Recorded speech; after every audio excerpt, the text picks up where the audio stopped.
kita telah berada pada pertemuan yang keempat pada malam hari ini.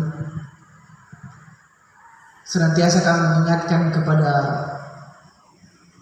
ikhwati fillah semuanya, saudara-saudaraku yang dicintai karena Allah Subhanahu wa taala, bahwa nikmat ilmu ini merupakan nikmat yang luar biasa. Tergantung dari persepsi kita, itu akan menjadi sebuah prioritas. Imam Malik radhiyallahu anhu dalam sebuah riwayat beliau berkata, al-ilmu atau ilmu itu akan berharga, akan bernilai. Itu tergantung sebagaimana kita menghargainya. Berlian akan menjadi sesuatu yang berharga jika kita mengetahui bahwa harganya mahal. Kalau kita paham dia harganya mahal, otomatis kita akan menjaganya. Takut orang curi dia, orang pencuri akan, karena kita tahu nilainya. Maka begitu pula dengan ilmu. Ketika ilmu itu kita anggap sesuatu yang sangat berharga, kita jadikan ia sebagai sebuah prioritas, otomatis kemanapun kita pergi, dimanapun kita, dimana itu ada majelis-majelis ilmu, maka kita akan prioritaskan. Kemudian ilmu ini sesuatu yang sangat luar biasa. Bahkan dalam dialog antara Imam Syafi'i dan Imam Malik, ketika Imam Syafi'i bertanya kepada gurunya tersebut berkaitan tentang masalah ilmu, maka gurunya Imam Malik radhiyallahu anhu, hafizahullah, beliau dengan sangat luar biasa beliau menjelaskan kepada muridnya dengan jawaban yang sangat simpel. Ilmu itu bukan sesuatu yang hanya dipelajari, tapi keberkahan ilmu, sejatinya ilmu itu adalah sesuatu yang dimasukkan ke dalam hati. Artinya apa? Ilmu ketika sudah masuk ke dalam hati kita, itu akan membuat kita mengetahui apa yang tidak kita ketahui, terutama berkaitan dengan permasalahan agama. Nah, dari sinilah maka akan menjadi sesuatu yang sangat luar biasa, karena dengan ilmu agama ini meningkatkan kualitas ketakutan kita kepada Allah Subhanahu wa taala. Inilah yang luar biasa. Karena al-khasyah atau al-khauf, rasa takut ini akan menjadi sesuatu yang harusnya kita damba-dambakan. Karena coba bayangkan, seseorang yang tidak bisa atau tidak tahu sama sekali berkaitan dengan ilmu-ilmu keagamaan, otomatis dia akan melakukan perbuatan-perbuatan yang Allah tidak ridhoi. Tapi ketika seseorang mengetahui perkara-perkara yang dilarang oleh Allah Subhanahu wa taala, otomatis rasa takutnya itu mulai muncul dalam dirinya. Dan ketakutan itulah yang mengangkat dirinya di hadapan Allah. Maka rasa takut karena pentingnya ilmu, karena ilmu yang dipelajari, inilah merupakan sebuah buah yang sangat luar biasa dari ilmu yang akan kita raih. Pengetahuan tentang ketakutan diri kita sendiri kepada Allah. Ketika kita sudah tidak takut kepada Allah, maka kita bisa berbuat apa saja yang kita inginkan. Dan bisa kita lihat sendiri. Orang-orang di sekitar kita yang kita lihat dengan segala macam yang mereka lakukan, tidak lain dan tidak bukan adalah karena mereka tidak mengenal Allah. Mereka tidak tahu Allah. Dan lebih parahnya lagi, mereka tidak berusaha untuk mengetahui itu. Nah, kita di sini, sebagaimana yang selalu saya katakan, yang kami katakan kepada saudara-saudara sekalian, bahwa kita di sini adalah orang-orang yang terpilih dari sekian banyak orang, dan ini merupakan sebuah nikmat yang sangat luar biasa yang selalu akan saya ingatkan, saya akan sampaikan terus menerus. Karena agar kita mentanamkan dalam diri kita bahwa kehadiran kita di majelis ilmu itu merupakan nilai, merupakan harga yang tidak terbatas, sesuatu yang sungguh-sungguh luar biasa yang Allah berikan kepada kita. Karena disinilah kita akan mencapai derajat pengetahuan yang tidak dimiliki oleh orang lain, insya Allah. Dan alhamdulillah kita sedikit mereview kembali pertemuan-pertemuan kita berkaitan dengan kitab Fusul fil Aqidah, atau bab-bab yang berkaitan dengan akidah, atau pasal-pasal yang berkaitan dengan akidah. Pada pasal yang pertama, pengarang atau Syekh Abdul Aziz Mazzuq At-Tarifi, beliau berkata bahwa Al-Islam dinul awhad, Islam adalah agama satu-satunya. Ini adalah beliau angkat pada pertemuan pertama. Pada bab yang pertama beliau angkat bahwa kita sebagai seorang manusia, terutama seorang muslim yang berkeyakinan bahwa tiada Tuhan selain Allah dan Nabi Muhammad adalah utusannya, maka kita juga harus percaya tentang risalah yang dibawa oleh Nabi Muhammad SAW, yaitu agama Islam. Dan kita perlu dengan kebanggaan, bangga terhadap agama yang kita cintai, bangga terhadap agama yang kita peluki. Karena kebanggaan itulah yang akan memunculkan harga diri, memunculkan kehormatan bagi kita. Karena jika kita tidak menganggap agama ini penting, justru kita abai dengan agama ini, maka otomatis tidak ada kebanggaan dalam diri kita. Dan otomatis juga saudara-saudara kita yang kita anggap yang seagama dengan kita, ketika mereka ditimpa oleh sebuah musibah atau penyerangan, diskriminasi dan lain sebagainya, kita tidak merasa punya kontak batin dengan mereka. Karena tadi kebanggaan Islam itu tidak ada dalam diri kita. Inilah mengapa salah satu sebab pengarang mengangkat bab yang pertama yang harus kita pahami, bahwa kita harus paham dulu tentang agama kita. Kita harus bangga dulu dengan agama kita. Kemudian pada pasal yang kedua, penulis atau syekh beliau mengangkat bahwa la yufassirul Islam illa ma jaa fi kitab wa sunnat Rasulullah. Bahwa jangan sekali-kali menafsirkan Islam atau apa yang berkaitan dengan risalah yang diturunkan oleh Allah kecuali dengan Al-Quran dan As-Sunnah. Maka dua pegangan ini yang harus menjadi pegangan yang harus kita genggam erat-erat. Karena jika kita atau orang-orang yang berdalil dengan Al-Quran dan As-Sunnah namun tidak sesuai dengan apa yang menjadi risalah sebenarnya yang diturunkan, maka ini merupakan sebuah kebohongan dan kedustaan.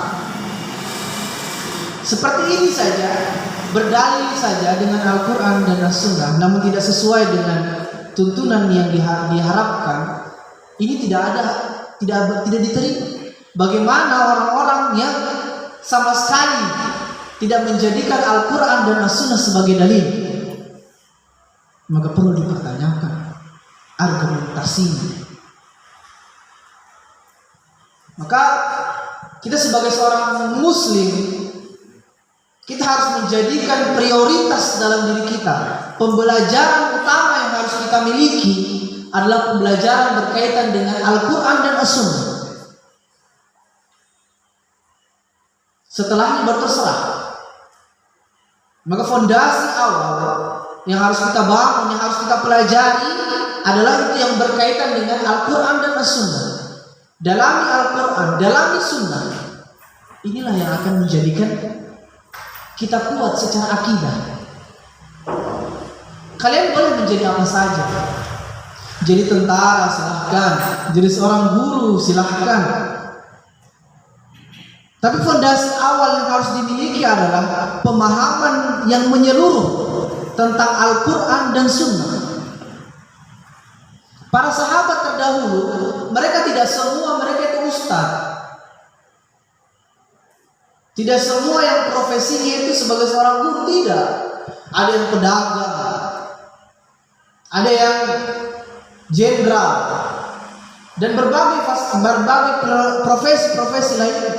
Akan tetapi yang membuat profesi mereka itu mulia, yang membuat nama mereka tercatat dalam sejarah dengan tinta emas adalah karena fondasi keimanan yang dibangun.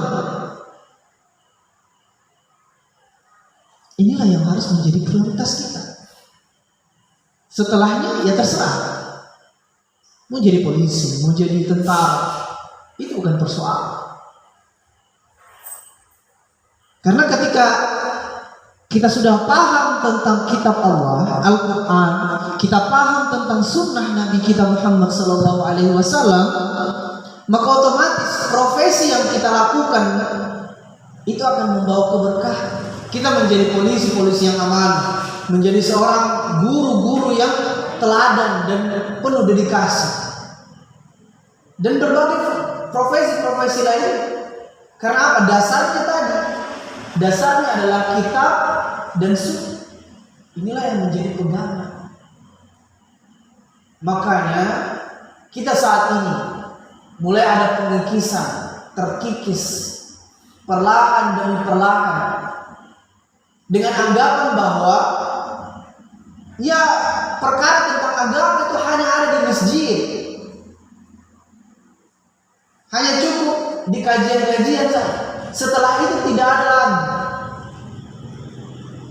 Inilah yang sekarang kita Pak, yang sekarang terjadi di tengah-tengah masyarakat kita. Akibatnya apa? Agama yang kita cintai perlahan mulai merosot, perlahan demi. Karena tadi sumber dari segala macam kemuliaan itu sudah tidak lagi menjadi patokan bagi kita. Dia boleh berilmu, IQ-nya boleh tinggi, gelarnya boleh banyak, tapi ketika tidak bisa menjadikan Al-Quran dan As-Sunnah sebagai patokan, sebagai landasan dalam berilmu, apa yang terjadi? Ilmuwan menciptakan sesuatu yang bukan mensejahterakan, justru membunuh. Aparatur negara yang harusnya mengayomi masyarakat, jadi anggota-anggota dewan yang seharusnya menerima aspirasi masyarakat, justru fakta, ini fakta yang ada di tengah-tengah kita. Dan kesemuanya itu tidak lain dan tidak bukan karena jauhnya mereka dari agama, jauhnya pemahaman mereka berkaitan dengan Al-Quran dan As-Sunnah. Inilah yang menjadi pokok permasalahan. Itulah yang Syekh angkat setelah berkaitan dengan permasalahan Islam adalah agama yang satu-satunya. Kemudian mulai masuk, jangan sekali-sekali menafsirkan kemauan Allah, menafsirkan Islam kecuali apa yang berkaitan dengan Al-Quran dan As-Sunnah. Maka pada pertemuan kali ini, insyaallah kita akan masuk ke bab yang ketiga atau pasal yang ketiga, yaitu haqqullah, haknya Allah. Di sini beliau katakan, Syekh katakan, ifraduhu bil ibadah bi jami'il anwa'iha. Menomorsatukan, jadi satu-satunya, tidak boleh yang lain. Menomorsatukan dalam ibadah, dalam perkara ibadah dengan segala macam jenisnya. Ibadah sebagaimana yang kita ketahui, salat, zakat, puasa, kemudian berdoa juga termasuk dalam perkara ibadah dan lain sebagainya. Nah, perkara-perkara ini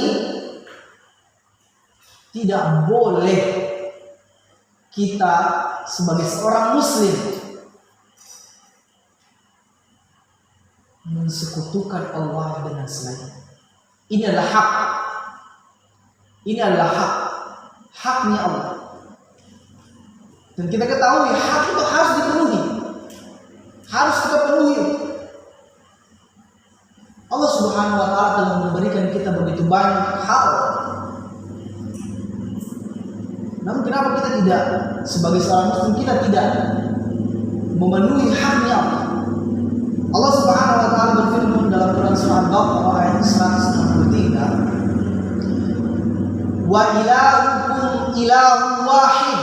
Allah katakan dengan tegas, dan Tuhan kalian adalah Tuhan yang satu, tidak dua, tidak tiga, tidak empat. La ilaha illa huwar rahmanur rahim. Tidak ada sesembahan yang berhak disembah kecuali Dia yang Maha Pengasih dan Maha Penyayang. Subhanallah. Ketika Allah dalam ayat ini Allah katakan dua kali penegasan, wa ilahukum ilahun wahid. Ini penegasan yang pertama, Allah tegaskan bahwa Tuhan kalian itu adalah Tuhan yang satu. Allah tegaskan di sini. Kemudian penegasan yang kedua, la ilaha illa huwa. Tidak ada sesembahan yang berhak disembah selain daripada Dia. Dan yang terakhir Allah datangkan dengan sifat kemurahan hati, Ar-Rahman dan Ar-Rahim, dua sifat yang mulia yang dimiliki oleh Allah Subhanahu wa taala. Dalam ayat ini saja Allah tegaskan dua kali, dan kedua-duanya itu memiliki makna yang sama. Kalau dalam Al-Quran terdapat penegasan seperti ini, Allah ingin menjelaskan kepada kita bahwa perkara ini perkara yang sangat-sangat penting. Kemudian Allah datangkan setelahnya sifatnya yang Rahman Rahim. Artinya apa? Ketika kita sudah benar-benar mentauhidkan Allah dengan sebenar-benarnya pentauhidan, maka Allah itu Maha Rahman Rahim. Ini ganjaran dari pentauhidan kita, bahwa Allah akan makin menyayangi kita gitu. Ketika kita sudah memenuhi haknya Allah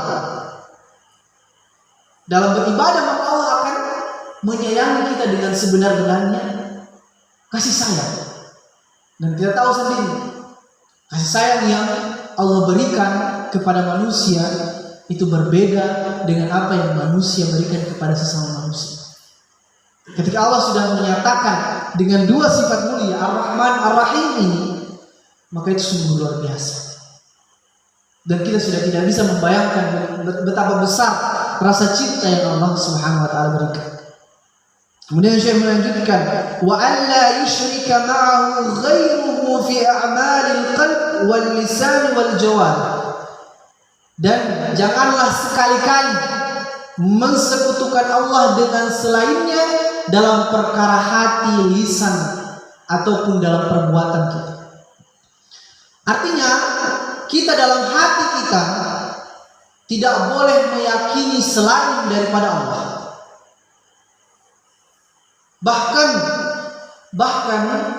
dalam permasalahan cinta yang sering kita anggap remeh, bahwa tidak ada apa sih kalau dalam istilahnya itu, kalau dalam kata-kata romantis itu bilang gini, pokoknya tanpa hidupku tidak berguna lah istilahnya itu. Artinya ya seperti itu gitu. Ketika kita berharap kepada manusia, bahkan itu bisa dikategorikan dalam perkara masuk ke perkara syirik. Karena kita berharap, dan pengharapan itu tidak boleh kepada selain Allah. Ketika kita berharap, otomatis kita membutuhkan yang namanya kita sedang menggantungkan sesuatu. Harapan kita sedang menggantungkan sesuatu kepada sesuatu. Nah, proses inilah bahkan dikatakan ini termasuk dalam perkara syirik. Karena kita sudah menggantungkan sesuatu kepada manusia, sesuatu selain daripada Allah. Nah, maka ini kita perlu berhati-hati. Dalam sebuah syair dalam bahasa Indonesia dibilang seperti bahwa ketika menggantungkan harapan pada selain Allah, itu adalah luka yang sengaja kau goreskan. Artinya ketika kita berharap kepada manusia, maka mau tidak mau pasti kita bakal terluka dengan segala sebab dan lain sebagainya. Inilah makanya hati kita dulu harus kita benahi. Hati kita ini harus kita benahi berkaitan dengan permasalahan ini, bahwa kita harus benar-benar percaya tidak ada Tuhan selain Allah. Ini haknya Allah. Kemudian setelah kita sudah menanamkan itu dalam jiwa kita, lisan kita juga harus diikuti dengan perkataan lisan. Ketika kita sudah percaya, maka kita diikuti dengan lisan bahwa benar-benar saya meyakini, bersaksi bahwa tidak ada Tuhan yang berhak disembah, tiada sesembahan yang berhak disembah itu selain Allah. Kita harus.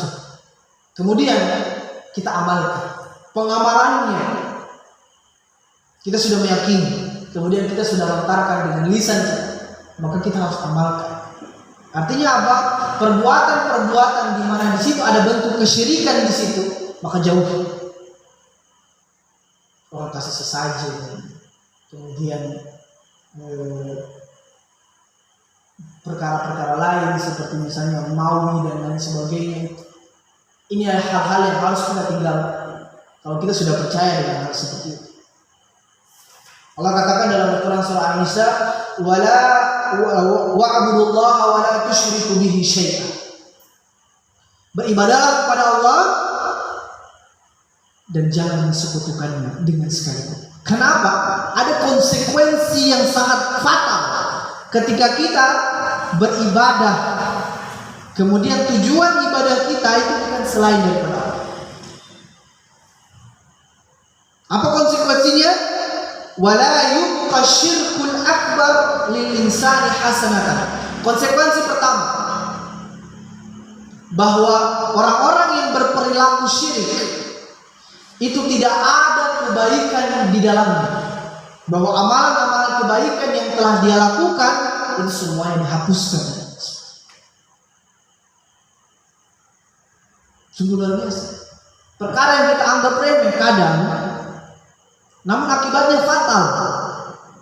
Kita ini sudah dari kita mulai balik, kita sudah melakukan amalan-amalan kebaikan, sudah melakukan begitu banyak perbuatan-perbuatan kebaikan, sholat, puasa, zakat, dan lain sebagainya.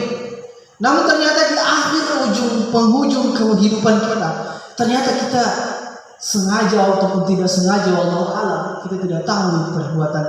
Bahkan auzubillah, kalau memang dengan sengaja berperilaku syirik di situ, maka amalan-amalan kebaikan kita yang tadi yang sudah kita kumpulkan habis-habisan sepanjang kehidupan kita itu tidak ada nilainya sama sekali, itu runtuh semuanya dan kita tidak mendapatkan apa-apa. Walaqad uhiya ilaika wa ilal ladzina min qablika la in asyrakta la yahbatanna 'amaluka wa la takunanna minal khasirin. Bahwa kami telah benar-benar mewahyukan kepadamu dan kepada yang datang sebelum kamu, la in asyrakta, kalaulah kamu mensekutukan Allah, la yahbatanna 'amaluka, maka akan kami hancur leburkan amalan-amalan kebaikan kalian akan kami hancur leburkan, wa la takunanna minal khasirin, maka pasti kamu akan menjadi orang-orang yang merugi. Kita sudah kumpul uang banyak, kemudian tiba-tiba dia tabakar habis, sudah kan bisa dapat apa? Apalagi ini berkaitan dengan permasalahan akhirat. Ini yang pertama, konsekuensi yang pertama, bahwa amalan kita semuanya akan dihapuskan oleh Allah Subhanahu wa taala. Kemudian konsekuensi yang kedua yang akan kita hadapi, wala yaghfirullahu syirka li'abdihi illa bitaubatihi. Bahwa Allah tidak akan mengampuni orang-orang yang berperilaku syirik illa bitaubatihi, kecuali dengan taubat nasuha, taubat yang sebenar-benarnya. Allah Subhanahu wa taala berfirman dalam Quran surah An-Nisa ayat ke-48, Innallaha la yaghfiru an yushrika bihi wa yaghfiru ma duna dzalika liman yasha. Bahwa Allah tidak akan mengampuni orang-orang yang mempersekutukannya dan akan mengampuni orang-orang yang lain dengan izin Allah. Maka ini perkara yang sangat biasa yang harus kita pahami.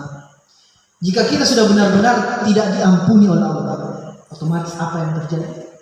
Kita masuk ke konsekuensi yang ketiga. Kita akan dimasukkan langsung ke dalam neraka tanpa ada hisab. Inilah konsekuensi ketiga. Jika seseorang meninggal dalam keadaan kafir, syirik kepada Allah, berbuat syirik, maka tempatnya itu adalah neraka. Kalau dia tidak bertobat, mati dalam keadaan kafir, mati dalam keadaan berbuat syirik, maka tempatnya di neraka dan sudah tidak ada lagi jalan keluar baginya. Wa man yartadid minkum an dinihi fayamut wa huwa kafirun faulaika habitat a'maluhum fid dunya wal akhirah wa ulaika ashabun nar hum fiha khalidun. Allah katakan, barang siapa yang mempersekutukan Allah atau murtad bisa jadi dari agamanya, wa fayamut, kemudian mati wa huwa kafir, dalam keadaan kafir, faulaika habitat a'maluhum, maka amalan-amalannya akan dihancur leburkan oleh Allah Subhanahu wa taala, wa ulaika ashabun nar, maka dia termasuk orang-orang ahli neraka. Nauzubillah. Jika seseorang sudah dikatakan sebagai ashabun nar, apalagi ditambah di akhir ayat, hum fiha khalidun, mereka di dalamnya itu kekal abadi, maka nauzubillah min dzalik. Tiga konsekuensi inilah yang perlu menjadi perhatian kita, perlu kita ingat kembali, perlu kita benahi kembali akidah kita, akidah keluarga kita, masyarakat kita yang kita lihat masih banyak perbuatan seperti itu. Nauzubillah, kalau di antara kita masih ada di antara keluarga kita yang masih berperilaku seperti ini, perlahan-lahan mari kita ingatkan. Karena perkara ini bukan perkara yang gampang, bukan perkara yang remeh. Ini permasalahan yang sungguh luar biasa, yang bahkan di mata Allah ini merupakan sebuah dosa yang sangat besar yang tidak ada ampunannya di sisi Allah, kecuali memang benar-benar ia ingin bertobat kepada Allah Subhanahu. Bahkan di sini di penggalan terakhir dalam pasal ketiga ini, Syekh berkata, wa rubbama yakunul kafiru fi hayatihi nafi'an linnas. Bisa saja orang-orang kafir atau orang-orang yang berbuat syirik ini, mereka itu nafi'an linnas, bermanfaat bagi manusia yang lain. Mereka sering bersedekah.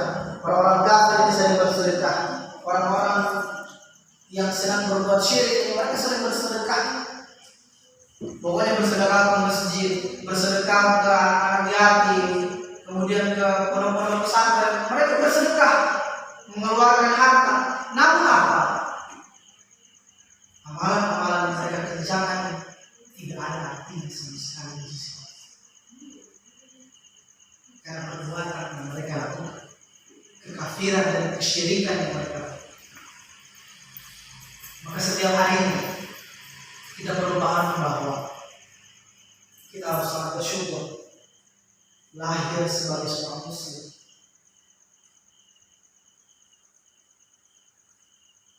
Kelahiran kita sebagai seorang muslim ini bukan sesuatu yang kita harus tahu. Ini sesuatu yang sangat berharga.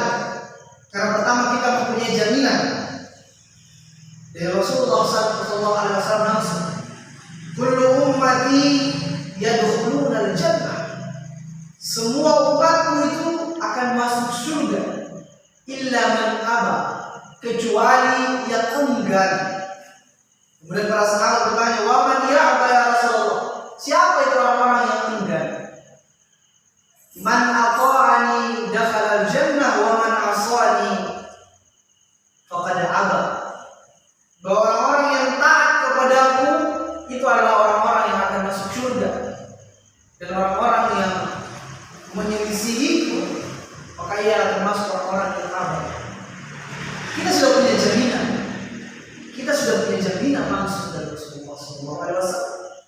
manusia paling mulia di dunia ini. Kalau kita sebagai seorang muslim, kemudian kita taat kepada Rasulullah, maka insya Allah kita punya tempat di sana. Kemudian yang kedua, Rasulullah sendiri yang akan memberikan syafaat kepada orang-orang muslim. Ini sudah luar biasa. Namun kita jarang memperhatikannya. Kita jarang merasa bahwa ini berharga bagi kita. Akibatnya apa? Kita lalai, kita abai terhadap permasalahan-permasalahan seperti ini. Kita enggan untuk mempelajari agama yang kita cintai. Karena tadi kita merasa agama itu tidak terlalu penting bagi kita. Inilah yang menyebabkan kita jauh. Inilah yang menyebabkan kita lalai. Inilah yang menyebabkan kita seringkali tidak peduli sama sekali dengan agama yang kita cintai. Karena apa? Sedikitnya ilmu yang kita miliki, kemudian enggan kita untuk mempelajari ilmu itu, inilah yang membuat kita jauh dari ketaatan, jauh dari kecintaan Allah, jauh dari rasa syukur. Maka pada pertemuan kali ini, pada pembahasan yang ketiga ini, kami menekankan kepada kita semua bahwa mari kita bersyukur dulu apa yang ada dalam diri kita. Kita syukur apa yang ada dalam diri kita. Seorang syekh pernah berkata, tidak usahlah kamu pergi jauh-jauh untuk mencari sesuatu, apalagi mencari ketenangan dalam hidupmu, kebahagiaan dalam hidupmu. Cukup engkau kenali dirimu sendiri. Karena di situ ada tanda-tanda keesaan Allah. Dan disitulah kamu akan menjadi orang yang paling bersyukur, orang yang paling bahagia di dunia. Karena pertama kau dilahirkan. Maka konsep syukur yang kita miliki ini perlu kita pahami. Kita perlu resapi kembali. Kemudian majelis-majelis ilmu ini kita harus berusaha untuk mendatanginya. Karena ilmu ya'ti wa la yu'ta. Ilmu itu didatangi. Kita harus mendatanginya. Karena ilmu itu tidak akan datang sendiri kepada kita.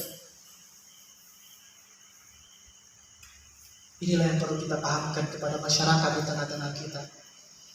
Karena terkadang mereka sering merasa bahwa ya kayaknya beta sudah terlambat belajar ilmu. Beta sudah umur kayak begini nih. Tapi ini harus kita pahamkan. Kita harus mengingatkan kembali bahwa ilmu, dalam menuntut ilmu tidak ada nama kata terlambat. Tidak ada orang yang paling mulia dengan berkaitan dengan ilmu ini, kecuali memang Allah Subhanahu wa Ta'ala lah yang menentukan hal tersebut. Semua kita adalah seorang pembelajar, semua kita adalah seorang murid, orang yang senantiasa belajar sampai nanti maut menjemput kita. Maka jika kita sudah mendapatkan kemuliaan hadir di majelis ilmu, maka mari kita beristiqomah di sini. Mari kita istiqomahkan. Karena keistiqomahan itu lebih sulit sekali. Untuk hadir saja, untuk duduk saja, mendengarkan saja, itu merupakan perkara yang sulit. Karena apa? Syaitan tidak ingin kalian mendapatkan ampunan. Syaitan tidak ingin kalian merasa takut dengan Allah. Syaitan tidak ingin kalian dekat dengan Allah. Syaitan menginginkan kalian untuk membersamainya di neraka. Inilah mengapa kita senantiasa dijauhkan dari majelis-majelis ilmu dengan berbagai macam alasan, dengan berbagai macam godaan dalam diri kita. Sepika sana juga bikin apa? Ustaz-ustaz di sana juga, iya ustaz-ustaz itu Ustaz Sujanto, Ustaz Aziz, Ustaz Masrudi, ya itu sama muka-muka itu saja. Atau datang isi datang di sana juga paling nanti setido, si datang di sana juga paling nanti ya bertemu dengan orang-orang itu saja. Inilah godaan-godaan yang senantiasa Syaitan membisikkan ke dalam telinga-telinga kita untuk tidak menghadiri majelis-majelis ini. Karena syaitan tahu, syaitan paham. Orang yang paling paham tentang agama ini dari makhluk ini itu syaitan. Syaitan paham itu. Syaitan tahu itu. Karena syaitan tahu kemuliaan apa yang akan didapatkan oleh seorang penuntut ilmu. Langkah kakinya ke sini saja itu sudah merupakan jihad. Duduk di majelis ilmu itu sudah mendapatkan naungan. Mendapatkan apa? Allah akan sebutkan di penduduk langit. Keutamaan-keutamaan ini syaitan tahu. Dan syaitan senantiasa membisikkan kepada kita untuk sudahlah, tak usahlah sedih kesana. Ini setidur. Atau ini malam minggu. Malam minggu. Inilah perkara-perkara yang harus senantiasa menjadi pengingat bagi kita bahwa di setiap langkah kaki kita waktu senantiasa meninggalkan kita. Waktu tidak pernah menunggu kita untuk siap. Maka mari kita sama-sama introspeksi diri kita. Sudah seberapa manfaatkah waktu yang kita pakai? Kalau hanya waktu-waktu itu dia terbuang percuma dengan sesuatu yang tidak ada kaitannya sama sekali dengan ibadah kepada Allah, mari kita perbaiki perlahan. Kita berusaha karena kita hanya seorang manusia yang hanya bisa berusaha. Kita berdoa, kemudian sisanya kita serahkan kepada Allah dan tetap istiqomah di jalan Allah ini. Semoga ini senantiasa menjadi pengingat bagi kita bahwa kita di dunia ini memiliki kewajiban, kemudian Allah memiliki hak yang harus kita penuhi. Maka mari senantiasa kita belajar dan terus belajar.